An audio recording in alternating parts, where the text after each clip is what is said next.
पहले एक्सजीएक्स निफ्टी शानदार तेजी इस पर देखने को मिल रही है। 19,000 के ऊपर के लेवल्स दिख रहे हैं। 40 अंकों की मजबूती है इस वक्त एक्सजीएक्स निफ्टी में। हांगकांग के बाजार भी ऊपर है, करीब 25 अंक।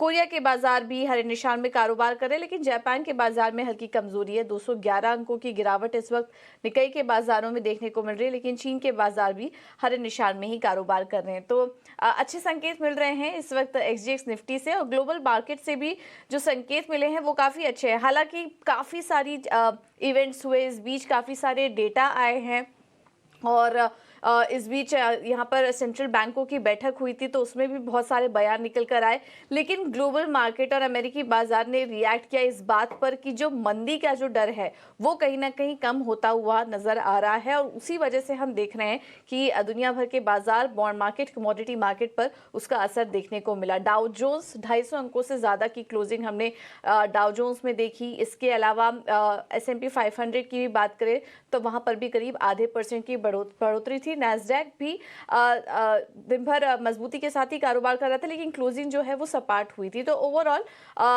यहाँ पर अच्छी तेजी देखने को मिली अमेरिकी बाजारों में, और कुछ डेटा आए हैं जिस पर कि कल मार्केट रिएक्ट कर रहे थे। पहले तो जीडीपी के जो अनुमान है वो बढ़ा दिया गया है, 1.3 से बढ़ाकर 2% कर दिया। ये डाउ जोन्स कंसेंसस एस्टीमेट है जिसमें कि ये आंकड़ा नजर आया। इसके अलावा यूएस वीकली जॉबलेस जो क्लेम है वो भी 20 महीने के निचले स्तर पर पहुंच चुके हैं।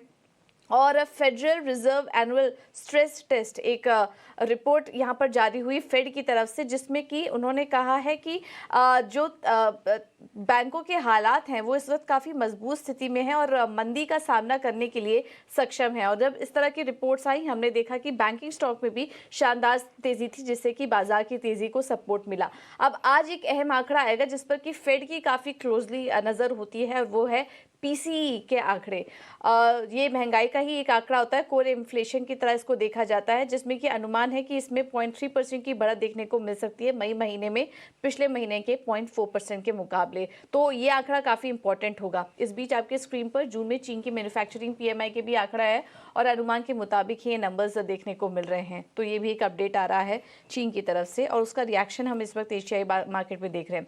यूरोप के बाजारों में कारोबार मिला जुला रहा, और जब ये डेटा आए उसके बाद हमने देखा बॉन्ड यील्ड्स अब 3.8% पर पहुंच चुके हैं। डॉलर इंडेक्स में मजबूती आई, डॉलर इंडेक्स में जो तेजी आई और बॉन्ड यील्ड्स मजबूती, उसके चलते हमने देखा कि सोने में गिरावट बढ़ गई, और 1920 का लेवल भी सोने ने तोड़ दिया।